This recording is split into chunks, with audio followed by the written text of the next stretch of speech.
Luché como un soldado y a veces sufrí, y aunque la lucha he ganado, mi armadura desgastado, vengo a ti, cansado del camino,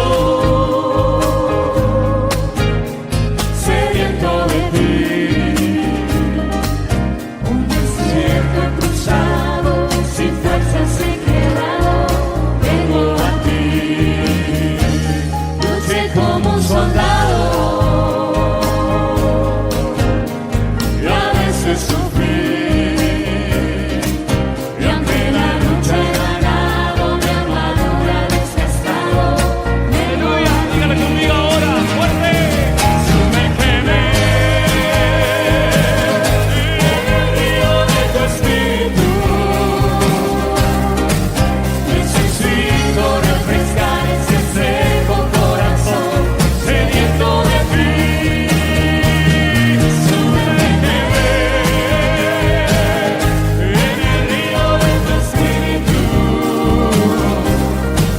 necesito refrescar ese seco corazón sediento de ti. Cansado de sediento de ti.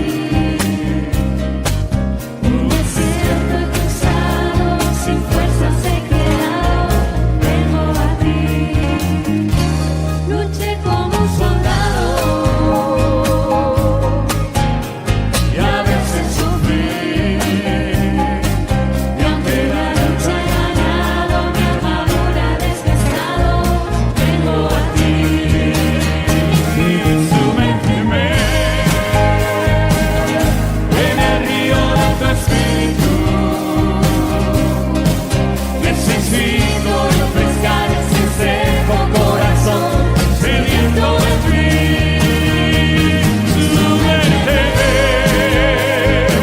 en el río de tu espíritu, necesito refrescar ese seco corazón sediento de ti. Sumérgeme en el río de tu espíritu, necesito refrescar ese seco corazón sediento de ti. Sumérgeme, sumérgeme, sumérgeme, una vez más. Sumérgeme,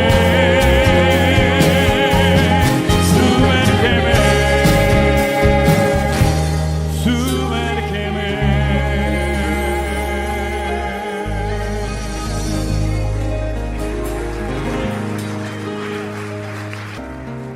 Amén. Bienvenidos, hermanos. Nos ponemos de pie, una alabanza más. Y mientras la cantamos, los niños pueden pasar a sus clases de la escuela dominical, ¿sí? Aleluya. Mira al que está a tu lado. Tenemos la victoria en el nombre de Jesús. Aleluya.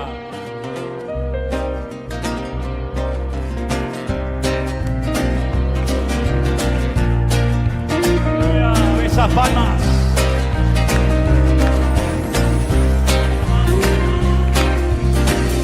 Gloria sea para el Señor nuestro Dios.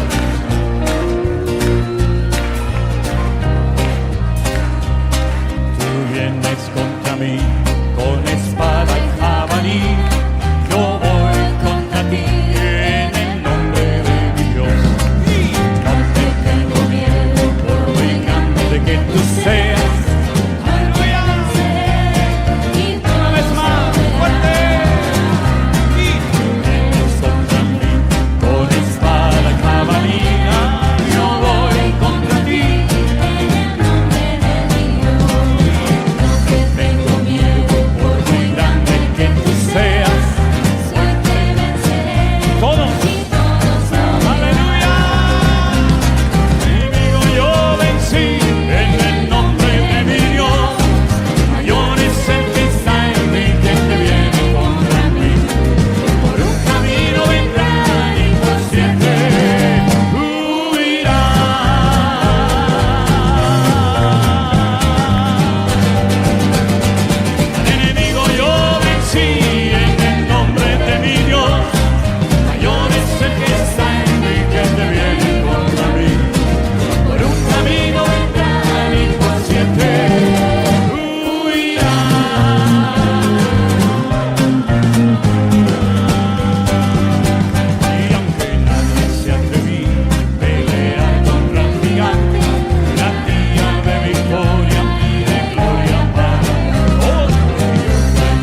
Pueden tomar asiento, mis hermanos.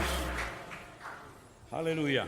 Creo que los niños ya han pasado a sus respectivas clases y nosotros nos vamos a quedar aquí ahora a recibir la palabra de nuestro buen Dios. Aleluya. Ya hemos escuchado los anuncios, hemos cantado, hemos alabado al Señor, nos hemos preparado. Ahora me gustaría que cerráramos un momentito nuestros ojos. Gracias, Señor. Gloria a ti, mi Dios. Y que el Señor nos hable a todos en esta tarde a través de su hermosa y bendita palabra, como siempre, ¿verdad?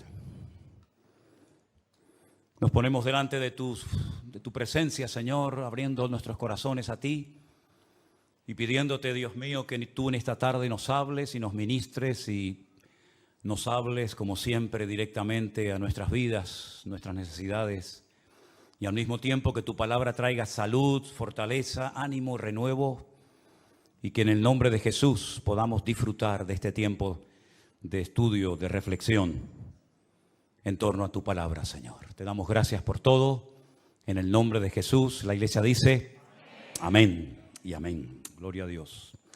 Yo quisiera llevarles en esta tarde a un versículo que se encuentra en la carta del apóstol Pablo a los Efesios. La carta de Pablo a los Efesios en el capítulo 5, el versículo 27, hablando Pablo acerca de la iglesia, del cuerpo místico de Cristo. Él dice que a esa iglesia, a ese conjunto, a ese grupo de hombres y mujeres que han recibido a Cristo como su Señor y Salvador personal, llegará el día en el que Él quiere, como dice la Biblia en el Apocalipsis, celebrar una boda, las bodas del Cordero. Y quiere encontrarse a esa iglesia, quiere presentársela a sí mismo como una iglesia gloriosa. Una iglesia que dice que no tuviese mancha ni arruga, ni cosa semejante, sino que fuese santa y sin mancha. Ese es el objetivo de Cristo con la iglesia, contigo y conmigo. Es decir, que si en nuestra vida en un momento determinado hay manchas, hay arrugas, Él las quiere eliminar. Estas son palabras de Pablo hablando acerca del deseo que Cristo tiene de encontrarse con una iglesia con estas características. Jesús nunca dijo eso. Jesús nunca pronunció estas palabras. Son palabras, son reflexiones de Pablo, gran conocedor del corazón de Dios. Y entonces él dice que lo que el Señor realmente anhela es encontrarse con ese tipo de iglesia. No con una iglesia rota, dividida, sucia, deteriorada, cansada, destruida, sino con una iglesia gloriosa, una iglesia alegre, una iglesia restaurada, bendecida, fuerte, sin mancha y sin arruga. Yo solamente he encontrado en la Biblia 2 versículos donde aparece la palabra arrugas. Por cierto, ¿hay alguien aquí que tenga arrugas? No se preocupen por las arrugas de la piel. Las arrugas de la piel yo las considero las medallas que ganamos en la guerra diaria de la vida. Así ahora te gustan más, ¿no? Son medallas que nos da la vida. De las arrugas que te tienes que preocupar son de las arrugas del alma. Esas son a las que les tienes que prestar atención. A las demás, ni caso. Dice que con una excesiva exposición de la piel al sol, la piel se deteriora y se arruga, ¿no? Incluso le pueden salir hasta manchas. Y hay todo tipo de cremas, hay un mundo. Yo cuando, no quiero dar demasiados detalles, pero cuando viajamos a Israel, hay un momento en el que las mujeres que van con nosotros a los viajes se vuelven locas. No es, por cierto, delante del muro de los lamentos, ni delante de la tumba vacía de Cristo, sino es en una tienda de cremas en el Mar Muerto. Ahí es donde las mujeres se vuelven locas y tienes que decir, vamos hermana, vamos, que se hace tarde, y no hay manera, no hay manera. Y entonces vienen los expertos en cremas y empiezan a decir, no, porque esta crema es para esto y esta crema es para lo otro. Hay una que es como un barro que te echan y luego te pasan un imán y se va todo. Y dice que cuando te pasa el imán se va el barro y las arrugas. Entonces tú ves a las hermanas comprando kilos y kilos y botes y toneladas de esas cremas, ¿no? Yo le digo, pero hermanas, no se preocupen, si ahora vamos a ir a Calia. Calia es una playa que está en el Mar Muerto y ustedes pueden coger barro del fondo, lo meten en una botella, se lo llevan en la maleta y se lo llevan a su país. No se apuren, pero no hay manera. La crema del día, la crema de la noche, la humectante, la reflectante, yo qué sé, no quiero decir porque no tengo la terminología, pero ustedes saben, ¿verdad?, lo que estoy diciendo, ¿no? Si subiera cualquier hermana aquí arriba nos daría una clase espectacular, ¿no? Esta es para esto, esta es para lo otro y tal. Y yo le digo a las hermanas, no solamente pueden conseguir barro del Mar Muerto gratis ahora cuando vayamos allí a bañarnos, algunos se revuelcan allí como si fueran cerditos allí, ¿no? Sino que además ese agua rejuvenece, les digo. Y entonces, claro, como las hermanas, cuando lo digo serio, todo lo que digo se lo creen. ¿De verdad, pastor? Digo, las aguas del Mar Muerto rejuvenecen. Está muerto, pero rejuvenecen. Le digo, mire, hermana, una vez bajé yo de Jerusalén con un autobús lleno de mujeres, mayores, ya grandes, todas ellas. Y cuando subí a Jerusalén, yo miraba para atrás, digo, pero subo con un autobús de niñas, de tanto que rejuvenecieron todas. Y una hermana salió y un poco enojada, un poco enfadada, me dice, pues pastor, yo he salido y yo no he visto ningún cambio, ni ninguna. Y digo, pero es que usted necesita más de un baño, hermana. Usted necesita un par de horas allá adentro. Así que no se enfade conmigo. Pasa que estuvo poco tiempo y el Mar Muerto le quitó 2 semanas. Pero si quiere quitarle años, usted tiene que estar ahí metida hasta el próximo viaje que volvamos, ¿no? Y también las aguas del Mar Muerto, y esto es verdad, no es broma. Le digo, a hoy se va a comprobar si lo que su marido le regaló en su día era oro o era una porquería. Porque si no es oro, en cuanto se meta ahí, las aguas del Mar Muerto destruyen todo metal que no sea oro. Entonces, ha habido enfados de hermanas que decían, mira, tú me dijiste que era oro y ahora resulta esto una verdad. Digo, bueno, mejor no se metan con nada por si acaso, ¿no? El primer versículo de la Biblia que aparece la palabra arrugas, ¿saben dónde está? En el libro de Job. Está en Job capítulo 16, verso 8. Y dice así, tú me has llenado de arrugas. Es Job hablando con Dios. Tú me has llenado de arrugas. Testigo es mi flacura, que se levanta contra mí para testificar en mi rostro.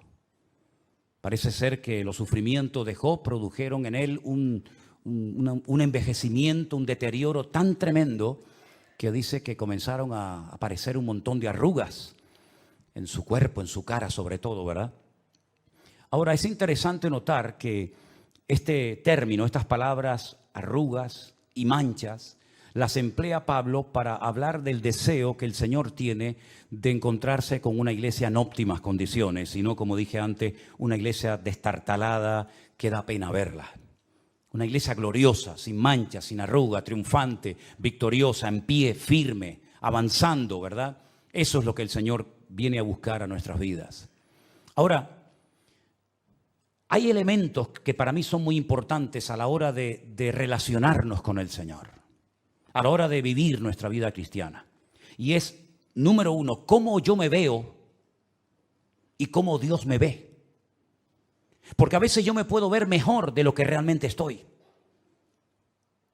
Y me estoy engañando, creyendo que estoy bien y después resulta que no estoy tan bien como yo pensaba. O culpándome constantemente porque no me veo con esa madurez, con esa santidad, con esa obediencia, con esa espiritualidad que el Señor demanda de mí. Y entonces, en vez de producir un orgullo, lo que crea es un sentimiento de culpabilidad que termina matando. Y el sentimiento de inferioridad, el sentimiento de culpabilidad, el miedo, el temor, la ignorancia, etcétera, etcétera, arrugan el alma. Después os voy a leer unas palabras, porque yo estuve durante un tiempo dando unas clases acerca de lo que es el alma, de la estructura del alma. ¿Para qué puso Dios el alma en nosotros? ¿Cómo funciona? ¿Cómo sabemos si estamos siendo impulsados por el espíritu o por el alma, verdad? Ahora, es interesante notar que, por ejemplo, cuando vemos en la palabra de Dios a la iglesia de la Odisea, la última que se menciona en la Biblia, en el libro de Apocalipsis, lo que la iglesia decía, lo que los miembros comentaban entre ellos acerca de su condición espiritual, en nada coincide con el concepto que Dios tenía de ellos. Porque ellos llegaron a decir cosas como esta, escucha, nos hemos enriquecido, no tenemos necesidad de nada. Son expresiones muy fuertes. ¿Cómo una iglesia, cómo un cristiano puede llegar a un punto de creerse, de autoengañarse, creyendo que ya no necesitas de nada, que ya eres el sello de la perfección, ¿verdad? Sin embargo, el Señor, cuando le habla a esa iglesia, lo que opinaba el Señor de ellos era completamente diferente a lo que ellos decían de sí mismos. Ellos decían, nos hemos enriquecido y de ninguna cosa tenemos necesidad. Y el Señor les dice, pobres, ciegos, desnudos, desventurados.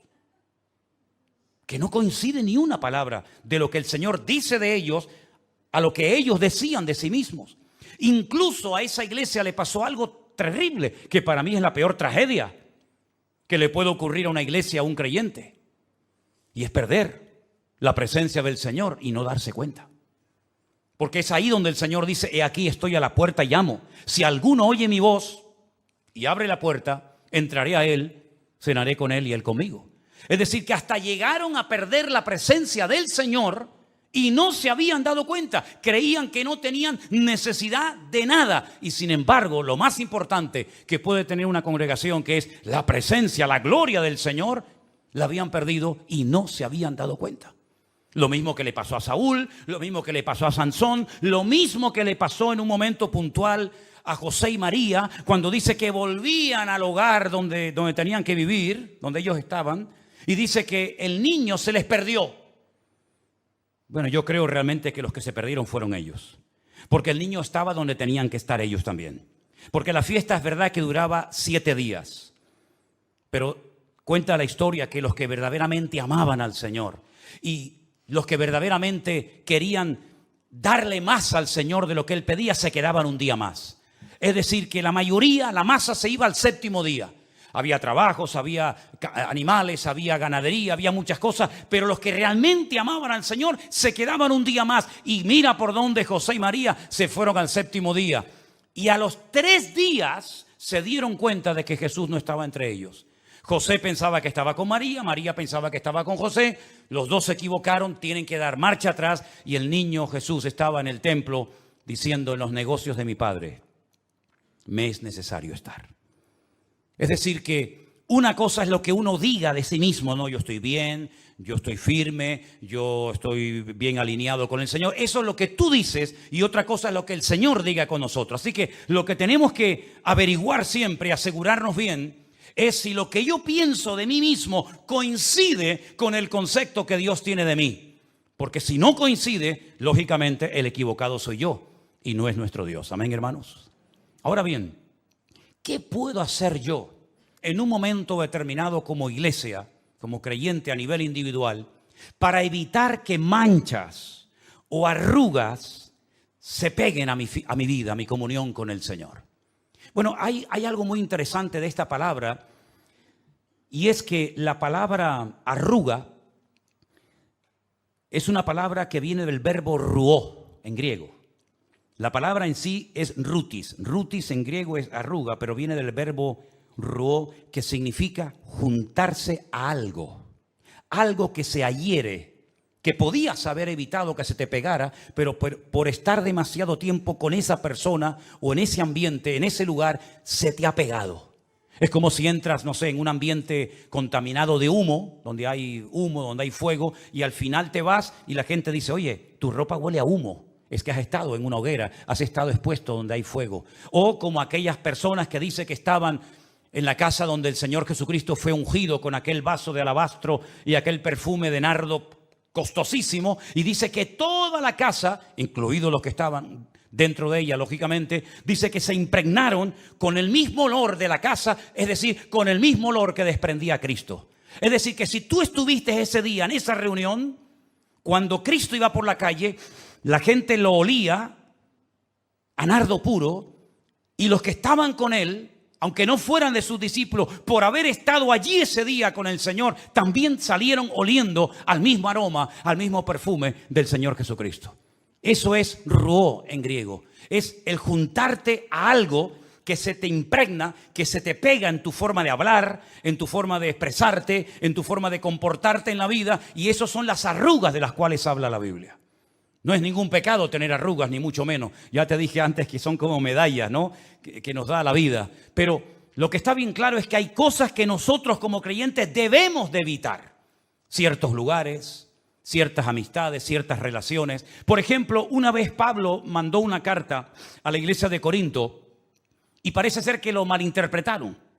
Parece ser que entendieron mal lo que Pablo quiso decir. Y entonces él dice, vamos a ver, yo no les dije en ningún momento que no os juntéis con ningún fornicario.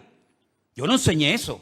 Yo no les dije que nunca se juntaran con un idólatra. Yo nunca les dije que se juntaran con un malediciente o con un pecador. Dice, porque si yo les hubiera dicho eso, que no os podéis juntar con ningún tipo de pecadores, entonces tendríais que salir del mundo, porque todo el mundo es pecador y todos de alguna manera u otra han pecado. Yo lo que les dije, y ahí viene la aclaración, yo lo que les dije es que no juntéis con ninguno que, llamándose hermano, ¿te das cuenta el matiz? Con ninguno que, llamándose creyente, seguidor de Cristo, hijo de Dios, fuere esto, aquello, y ahí menciona una lista de pecados tremendos. Dice, y lo tenéis que hacer para que se avergüence y se dé cuenta el mundo de que no todos somos iguales. ¿Se dan cuenta? Es decir, hay cosas que nosotros podemos evitar y debemos de evitarlas. Es nuestra responsabilidad personal como creyentes evitar ciertos ambientes, ciertos lugares, ciertas cosas. Como dice la Biblia, todo me es lícito, pero no todo conviene, evidentemente. Ahora bien, hay cosas que debemos de hacer para evitar que nuestra vida se arrugue, para evitar que nuestra alma se deteriore. Miren, el Señor me permitió publicar este libro. Perdonen que yo no estoy haciendo propaganda del libro. Yo lo que estoy diciendo es que aquí en este libro de Educación Cristiana número 2, yo estaba leyendo hoy algo que enseñé hace años aquí en la iglesia y dije que según leemos en la palabra de Dios en la Biblia, el alma también se enferma. No solamente la mente, no solamente el cuerpo, sino que también el alma. La parte anímica del ser humano también se enferma. Y a veces en las iglesias hay gente enferma del alma y no lo saben. Y di una lista de enfermedades del alma, como por ejemplo la melancolía, el miedo, el desánimo, el vacío constante, la desgana, la insatisfacción, la opresión, la insensibilidad, la hipersensibilidad, la amargura, la intranquilidad, el sentimiento de culpa, la constante atracción por cosas dañinas o peligrosas, el énfasis distorsionado a hacer siempre algo para estar entretenido y ocupado, ¿verdad? Y después di un poquito más adelante, en la página 46, una pequeña lista de versículos donde aparece la palabra alma, cómo se manifiesta y cómo actúa. Por ejemplo, ¿quién no conoce el Salmo 23? Dice la Biblia, en el Salmo 23, verso 3, Él confortará mi alma. Algo hará el Señor en mi alma que va a traer confort, va a traer tranquilidad, ¿verdad? Después dice el Salmo 19, verso 7, que la palabra de Dios, al exponernos a la palabra de Dios, nos transforma y restaura nuestra alma, que es el asiento de nuestras emociones y recuerdos, etcétera, etcétera. También en el Salmo 41, verso 4, el salmista le decía al Señor, Señor, sana mi alma. También le decía el rey David al Señor en el Salmo 142, verso 7, Señor, saca mi alma de la cárcel para que alabe tu nombre. Y entonces me rodearán los justos y tú me serás propicio. El Salmo 42, ¿quién no lo conoce de memoria? Mi alma tiene sed de Dios. ¿Cuándo vendré y me presentaré delante de Él? Y así podríamos hablar de docenas y docenas de textos bíblicos donde aparece el alma, sus funciones, cómo se manifiesta, cómo se arruga o se deteriora, y al mismo tiempo qué podemos hacer para que el alma sea restaurada y mi vida sea espíritu, alma y cuerpo totalmente restaurado y transformado por el poder de Dios. Una de las cosas que debemos de hacer es lo que nos dice Romanos capítulo 12, versículos 1 y 2. Versículos que sabemos prácticamente todos los creyentes de memoria y que dicen así. Así que, hermanos, os ruego por las misericordias de Dios que presentéis vuestros cuerpos en sacrificio vivo, santo, agradable a Dios, que es vuestro culto racional. Es decir, tiene que haber una entrega por mi parte. Tiene que haber una disposición de mi voluntad de rendirme al Señor como si fuera un sacrificio, pero en este caso no un sacrificio muerto como los que hicieron los israelitas durante siglos, sino un sacrificio vivo. Y entonces si hago esto, si hago lo que me indica el versículo 1, entonces podré ir al versículo 2, que también es muy interesante, que dice: no os conforméis, es decir, no haya ni un solo ápice de conformismo en vuestra vida. No os conforméis, sino transformaos por medio de la renovación de vuestro entendimiento. Ahí entra en juego la mente, para que podáis comprobar cuál sea la buena voluntad de Dios, agradable y perfecta. Si nosotros hiciéramos un esfuerzo personal por poner en práctica Romanos 12, 1 y 2 a lo largo de nuestra vida sería una maravilla. Porque estaríamos constantemente ocupados, no preocupados, sino ocupados en lo que el Señor nos demanda a todos y a cada uno que tenemos que hacer. Presentarnos delante de Dios, renovarnos espiritualmente, mentalmente.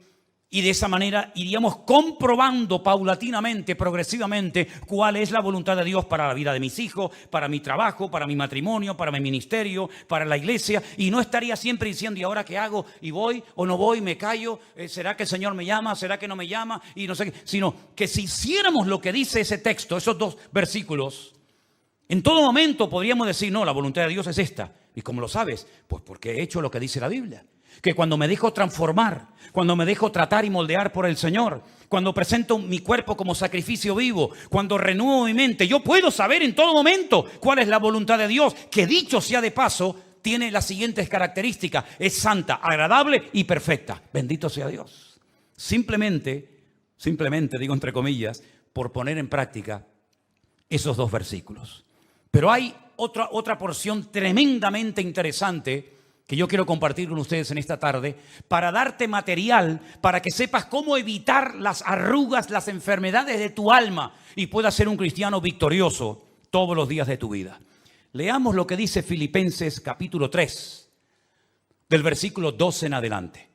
No que lo haya alcanzado ya, palabras de Pablo, ni que ya sea perfecto, sino que prosigo por ver si logro asir aquello para lo cual fui también asido por Cristo Jesús. Es decir, yo aún no he llegado a la meta, no he llegado, soy consciente de ello, estoy en ese proceso, estoy peleando la buena batalla, estoy tratando de acabar la carrera.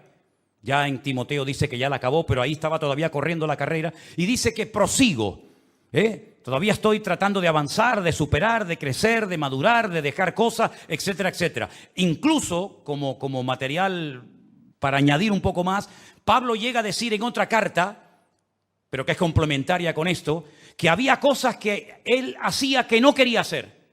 Y también dice que había cosas que hacía que no quería hacer y cosas que no hacía que quería hacer. Y entonces dice: pero esto, ¿qué me está pasando? Hay algo que me está dominando por dentro. Es la ley del pecado. ¿Quién me librará de este cuerpo de muerte? Él está poniendo su corazón encima de la mesa como apóstol. Él no finge, él no aparenta ser un Superman, un superhombre, sino que él dice: hermano, miserable de mí, ¿quién me librará de este cuerpo de muerte? Pero termina diciendo: pero ninguna condenación hay para los que están en Cristo Jesús, los que no andan conforme a la carne, sino conforme al Espíritu. Así que vemos ahí el deseo de Pablo de poder alcanzar aquello para lo cual un día el Señor lo alcanzó a él. Y dice, qué interesante el siguiente texto: hermanos, yo mismo no pretendo haberlo ya alcanzado, pero una cosa hago. Vamos a ver qué hacía este hombre. Porque si él lo hacía, yo creo que también es bueno que nosotros lo hagamos. Él lo que hacía era olvidando ciertamente lo que queda atrás. Pasando página del pasado. No viviendo en el pasado, condicionando mi presente e hipotecando mi futuro. Olvidando ciertamente lo que queda atrás. No soy un esclavo de mi pasado, sino que lo olvido. Y dice atrás, y dice, extendiéndome a lo que está delante. Hay personas, aunque sean creyentes, personas que incluso pudieron ser criadas en el Evangelio, que están siempre hablando de su pasado. Algo hicieron, saben que lo hicieron mal, algún pecado que cometieron, algún desliz que tuvieron, en fin, lo que sea, y están como con una herida abierta constante y permanentemente. Y no pasan la página, no superan el pasado. Por eso su presente es catastrófico. Por eso su presente es un desastre. No se gozan. Están en el culto, están bien, salen de la iglesia y se les va la bendición. Es como si le pincharan un globo y se va todo lo que tienen, todo lo que han podido recibir en una reunión, en un culto.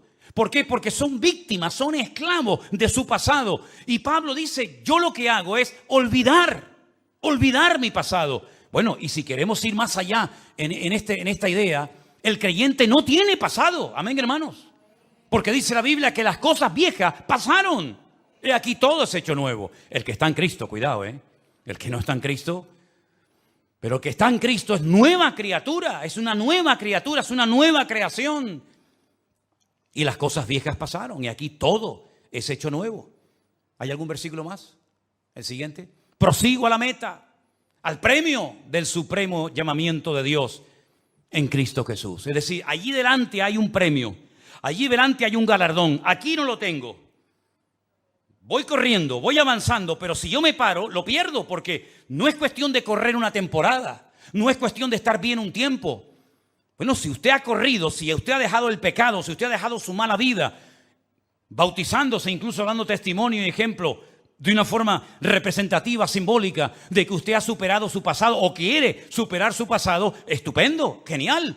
Pero no sea como Abraham.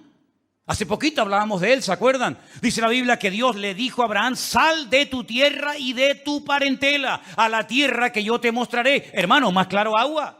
No hay que saber ni arameo, ni griego, ni hebreo para entender este mandato. Sal de tu tierra y de tu parentela a la tierra que yo te mostraré. Ya está, esto lo entiende cualquiera, aunque lleve 2 días en el Evangelio. Sale de su tierra, pero no cumple la otra parte. Sale con su padre, sale con su hermano, sale con su sobrino. Es decir, pero esto no es lo que yo te dije, Abraham. Yo te dije que salieras tú solo con tu mujer. Pero no con todo este séquito, no con toda esta gente. Bueno, comienzan a avanzar, llegan a un lugar llamado Harán, ¿se acuerdan? Mitad de camino. Entre Ur y Canaán, la mitad se llama Harán. Pero es que ese lugar no se llamaba Harán. Harán era un hermano de Abraham que murió en Ur de los Caldeos, ¿se acuerdan? Era Nacor, Harán y Abraham. Nacor sale con su padre Taré, con su hermano Abraham, pero Harán se muere. Y entonces llega el padre y no sé lo que le pasó, le entró nostalgia, víctima del pasado, el dolor, la herida de haber perdido un hijo. Seguramente diría, ay, cómo me gustaría que alrededor de esta fogata, alrededor de este fuego, escuchara esta conversación mirando a las estrellas y viendo cómo el Señor ha creado todo. Cómo me gustaría que estuviera mi hijo Harán. Qué bonito sería que Harán estuviera con ustedes también. Sí, es muy bonito, pero Harán ya murió, papá. Ya no está entre nosotros. Harán murió. Lo dejamos en Ur de los Caldeos. Bueno, pues entonces, como no me lo pude llevar, sino que dice que lo enterró allí, a esta tierra, a este territorio, para recordar siempre a mi niño, a mi hijo, lo voy a llamar Harán. Y dice que en Harán llegaron y se quedaron. Pero esa no era la voluntad de Dios. Cumplió a medias el llamado. El capítulo siguiente dice, pero Dios había dicho, tiempo pasado, pretérito, Dios había dicho, sal de tu tierra y de tu parentela a la tierra que yo te mostraré. Luego Abraham tiene que despedirse del padre, tiene que despedirse de su hermano, pero otra vez se lleva a otro que no tiene llamado de Dios. En este caso es Lot, su sobrino, que al final también terminó mal aquello, se tuvieron que separar por el camino. Eso es lo que son las arrugas, es juntarte o dejar que se pegue algo a tu vida que no forma parte de tu herencia espiritual. ¿Para qué te tienes que llevar a tu padre? Si yo te dije que no te lo lleves, ¿para qué te tienes que llevar a tu sobrino? Claro, ya eres mayor, a lo mejor tu sobrino te echa una mano y tal, pero olvídate de eso, yo estaré contigo, tú serás de bendición a todas las familias de la tierra, pero estas condiciones, si no las cumples, la bendición no viene. Y hay bendiciones que a veces vienen a nuestra vida, y seamos sinceros, sin buscarlas y sin pedirlas. Pero hay otras muchas bendiciones que vienen por pagar un precio. Y en este caso, nosotros tenemos que pagar el precio de la obediencia absoluta a nuestro Dios. Mira, para ser más directo y más claro, tú no necesitas hoy por hoy de nada ni de nadie para vivir una vida cristiana victoriosa. Así de claro. ¿Cómo que de nadie? De nadie. ¿A quién necesitas tú para ser un buen marido? Yo, bueno, a mi esposa. ¿Y si no viviera? ¿Y si no tuvieras hijos o si no tuvieras marido? Tu vida se destruye. No hay propósito, no hay sentido, no hay deseos de vivir, no hay llamado, no hay santidad, no hay nada. Tú no necesitas de ningún elemento externo. Tú lo único que necesitas es renovarte y transformarte en la presencia del Señor cada día para que puedas comprobar cada día, cada instante de tu vida cuál es la voluntad de Dios santa, agradable y perfecta para tu vida, mi querido hermano. Eso es lo que tenemos que hacer. Desprendernos, dejar atrás el pasado, superar el pasado, dejar de lamernos las heridas. Es que me dijo, es que me hicieron, es que me dijeron. Ya está bien, ya está, déjalo ya, pasa la página. Ahora, cuando yo hablo de la iglesia, muchas veces le he dado muchas vueltas a la cabeza con esto, porque yo digo, pero Señor, si uno observa la iglesia a nivel mundial, la iglesia está muy manchada. Y la iglesia tiene muchas arrugas, ¿sí o no? Y te va a dar tiempo a ti, con el poquito tiempo que sabemos que falta para que tú vengas. ¿Te va a dar tiempo a ti de hacer en poco tiempo lo que no se ha conseguido en 2000 años? ¿Van a hacer falta otros 2000 años para tener una iglesia sin mancha, sin arruga, gloriosa, maravillosa? Bueno, hay un versículo que a mí me da una alegría tremenda en mi corazón. Y está en el último libro de la Biblia, que es Apocalipsis 19, los versículos 7 y 8. Me gustaría que los leyéramos juntos, por favor, ahí los tiene. Vamos. Gocémonos y alegrémonos y démosle gloria, porque han llegado las bodas del Cordero y su esposa se ha preparado. Y a ella se le ha concedido que se vista de lino fino, limpio y resplandeciente, porque, sigan, el lino fino son las acciones justas de los santos. Como el Señor sabe cómo va a terminar todo esto, tú y yo no lo sabemos. No sabemos el futuro. El único que sabe y conoce perfectamente el futuro es el Señor. El Señor nos da un adelanto y nos dice, al final de los tiempos, esa iglesia con problemas, esa iglesia dividida, esa iglesia imperfecta, esa iglesia que parece que no termina de componerse, etcétera, etcétera. A esa iglesia yo la vestiré de lino fino y resplandeciente. Y ustedes podrán decir, gocémonos y alegrémonos porque han llegado las bodas del Cordero. Hava Nagila Hava Benismeja, esa canción tan famosa, ¿no? La canción que cantamos cuando vamos navegando en el barco en el mar de Galilea. Hava Nagila Hava. Este es el versículo. Gocémonos y alegrémonos. Hava Nagila Hava Benismeja. Eso es lo que significa. En otras palabras, llegará el momento en el que la iglesia será perfecta. Pero esa perfección solamente la alcanzaremos cuando lleguemos a la presencia de nuestro Dios. Mientras tanto, todavía hay muchas cosas que superar. Todavía hay muchas relaciones tal vez deterioradas que se tienen que restaurar. Y todavía hay muchas arrugas y manchas que tenemos que trabajar en cada una de ellas. Amén, hermanos. Y que yo sepa, perdone si me equivoco, que yo sepa, las arrugas, ¿saben cómo salen? No las del cuerpo, no lo hagan, sino las de la ropa. ¿Cómo salen? Ahí está. Gracias. Con ese aparato. ¿Ustedes se acuerdan las planchas antiguas que había que ponerle carbón dentro? Ustedes no habían nacido cuando eso, ¿no? Hoy en día las planchas son inteligentes. Lo hacen todo. Ya no hace falta ni que sepa planchar, hermano. ¿Cuántas camisas has quemado? ¿Cuántos pantalones? Ya no te preocupes, son inteligentes. Te hacen así. Te echan un vapor, ¿verdad? Y con calor salen las arrugas. ¿No será que a veces el corazón de la iglesia está un tanto frío o tibio? Le falta el calor del Espíritu Santo de Dios, de la presencia de nuestro amado Dios. Y por eso puede ser que las arrugas no se van y las manchas no se quitan. No necesitaremos más del calor, del fuego del Espíritu Santo para que esas arrugas se vayan y nos presentemos delante del Señor sin mancha y sin arruga, ni cosa semejante. La Biblia nos dice que la iglesia de la Odisea tenía el corazón tibio. Dice, ni fríos ni calientes, una tibieza, una indiferencia total y absoluta, una falta de definición. Dijo el Señor, ojalá fuerais fríos, ojalá fuerais calientes, pero tibios os vomitaré de mi boca.